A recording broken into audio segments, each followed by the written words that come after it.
Hello there, my horror friends. This is AJ Horror Reviewer giving you a new review. And since it's Black History Month, I figured I would do a Jordan Peele film, which is one of my favorite of all time. The film I've selected is Get Out from 2017. This is an hour 44. This one got 98% on Rotten Tomato. Fans gave it an 86, so I mean, this is a good film. Excuse me. It's on Prime if you're looking to watch this one. And it box gross in the U.S. was 176 million, so pretty impressive. Let's just go through the director and writer, Jordan Peele, of course, the man. I'll give you just a couple of his films. I guess he did the screenwriter for Candyman, according to Rotten Tomatoes. Which I didn't realize. I thought he was just a producer or executive producer, so that's cool. Another one that I'm probably going to watch and do a review of, the new Candyman.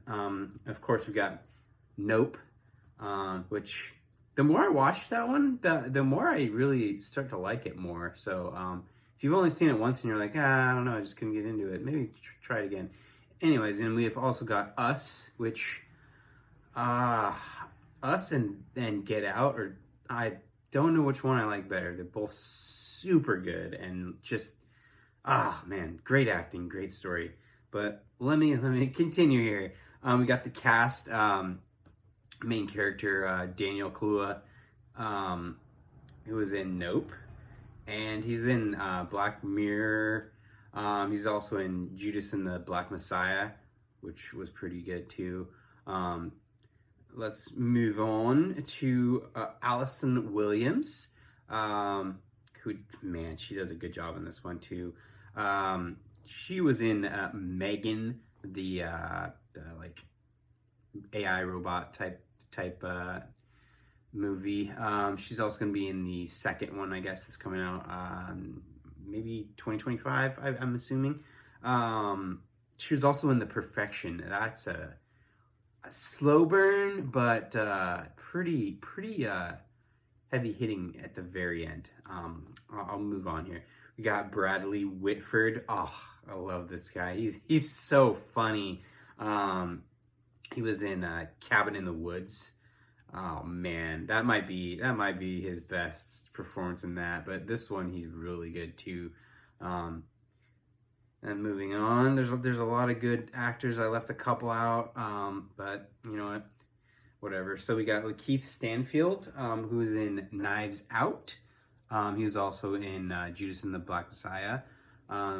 He's in a lot of good movies, actually. There's a ton, so check him out if you're looking for some good films. And then we got Lil Rel Howery. I love him. He is so awesome. He was also in Judas and the Black Messiah, so...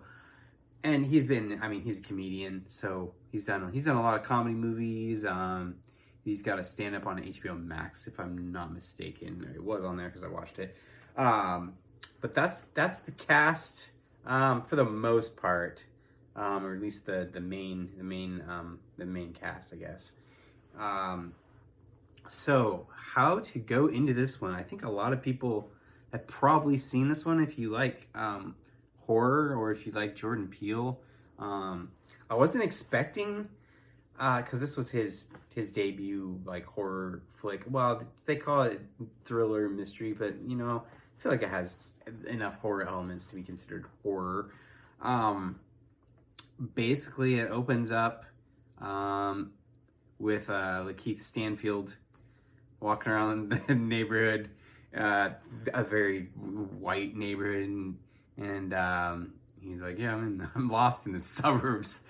I can't. It's just like a maze, and then this car is slowly kind of following him. He's like, no, I'm not. And starts walking the other way. And then he looks back again and notices the car's door is open, and it's playing some like weird song.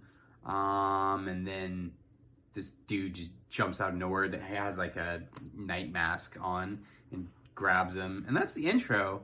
And then it pans to like seems like I'm not sure which neighborhood it was.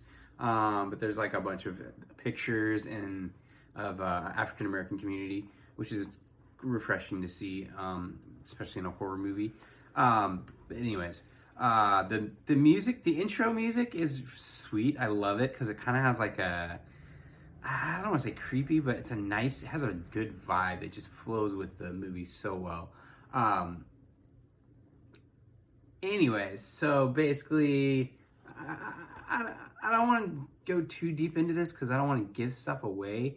But basically, Allison Williams and Daniel Kaluuya are together, and she's taking him to her parents' country home, and he's not too keen on it. I can't blame him, to be honest with you, if I was in his position. But of course, he ends up going, and it's super awkward. The parents have like two black workers, and Daniel Kaluuya is like a little like this is pretty bad. Like what, why? And then of course Bradley Whitford, the dad, explains like, oh, I know how it looks. It's pretty bad, but we hired him for when our parents were dying, and we just couldn't let him go. So, which I'm like, that still doesn't really make that right. But anyways, they kind of just conclude with that and on that story. But there's something deeper about the connection to the I'm trying to remember what the lady is, like she cleans the house, and like it almost seems like a butler, I guess, but I can't think of words right now. And then the other dude is like the groundsman. He chops wood, takes care of the yards and all that good stuff. So they seem a little bit weird to Daniel Kaluuya, or Chris, his name is in this one. And it's everything just feels a little bit off. And Allison Williams, when her and Daniel Kaluuya go to bed after he's met all her family, and they're super cringy and kind of like borderline racist, and she's trying to like tell herself that, oh no, they're not like that, but I mean, in reality they are. But anyways, so the story develops a little bit more. They converse, and then the mom is a psychiatrist. So one night, Daniel goes outside to have a smoke, which the family is like super anti-smoking, which, okay, I get it, but she has him sit down in her office, and she hypnotizes him without his permission, and he goes into this sunken place, which is just like this dark space, and he sees a little window of the world as he's like trying to like he's just floating in I don't even know, but it's a really cool concept. And then he wakes up in the morning and is like, what the heck? And he doesn't want to smoke. She's like trained the smoking habit out of him. And he doesn't like that because he's like, didn't want her to mess with his head. And then he's kind of starting to have like bad thoughts after that. And slowly you realize that, that this family isn't, they're not just a little, prejudiced. They're full on crazy people, pretty much.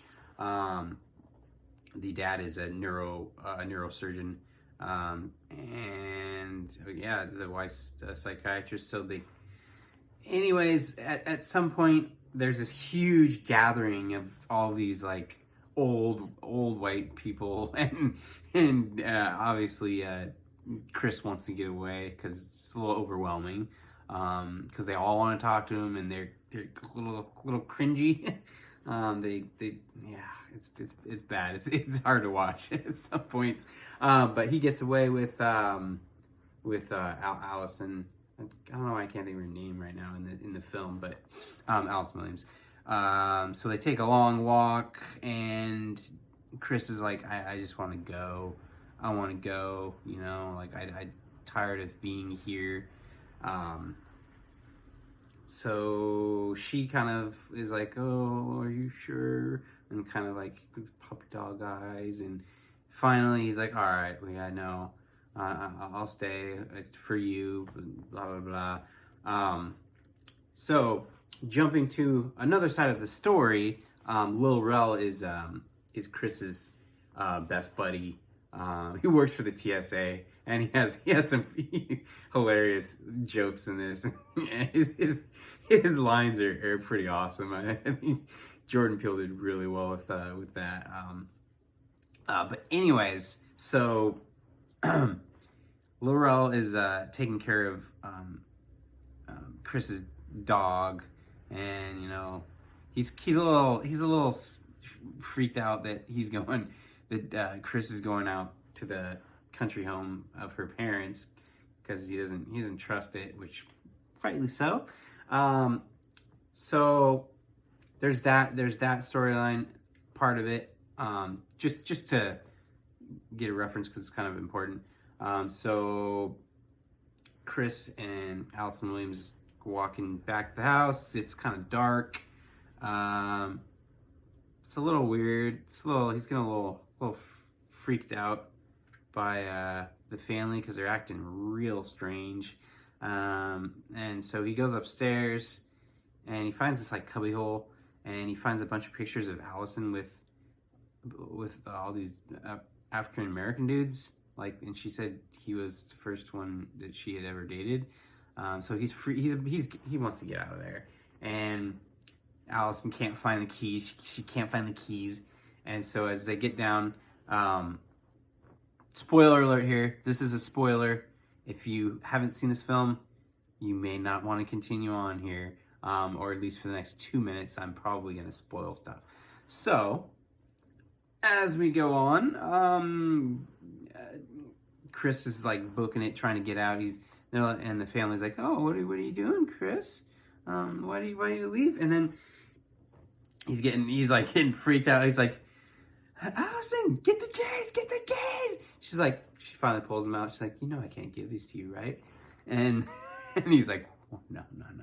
He didn't expect her to be in on the whole thing. So they end up the mom ends up doing her like hypnotism thing, and he falls just to the ground, and they ended up carrying him and tying him to a chair, where they kind of explain what they do, and that is that older people want a new body, you know, but they want to keep their brain intact. So what they do is they remove the brain of the African American person, which this is a heavy and very dark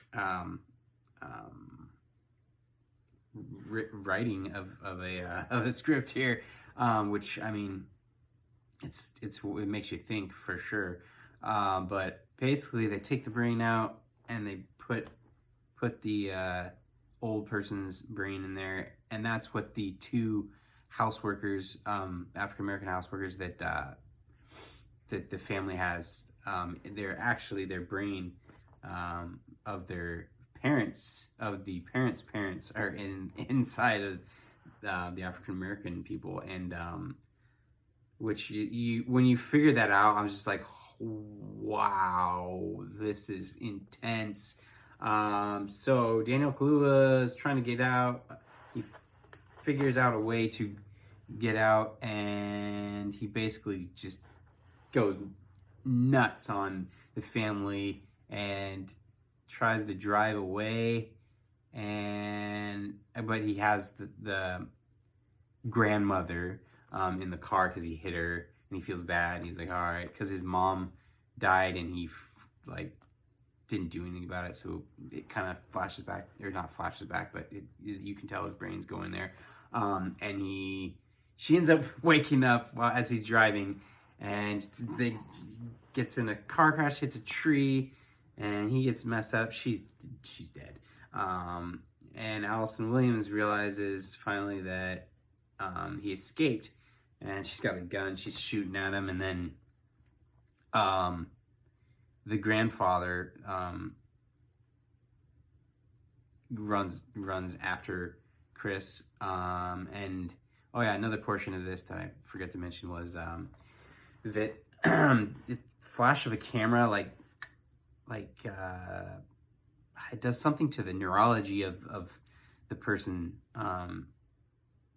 who has the brain, the grandfather, or the other Lakeith Stanfield earlier. It shows him in the film later, but it's not super important now that I've gotten this far. And anyway, so he flashes the grandpa who's about to kill Daniel, and it like shocks him back to his real self. And Allison Williams is about to shoot him, and he's like, "No, I'll do it." And then he pulls around the gun and shoots Allison Williams in the stomach, and then he shoots himself. Man, I was like, "Dang, man, that's tragic." So basically, you're thinking, "Oh, okay, yeah, so everything's gonna work out fine," and then you see this what appears to be a cop car with siren going, pulling up. I'm like, oh no, like they're gonna take Chris and think that he just murdered a bunch of people. But fortunately it's Lil Rel, and he's like, yeah, yeah, Chris, I knew it. Like he says, I told you, as Chris is in the car. He's just like, he's like, how'd you find me? And Lil Rel's like, I'm T.S. motherfucking A. I fucking love that. It's so awesome. And that's basically how it ends. Which, great movie. I love this movie. I will watch this probably at least three times a year, because it's just so well done. It's got some really, really heavy hitting thoughts, obviously. But man, I've gone on a while here. This is probably the longest review I've done. But I mean, this is one of my favorite movies, so I will definitely recommend this one. It's fantastic. It's fantastic. But without further ado, I'll let you get on with your day. Have a good one.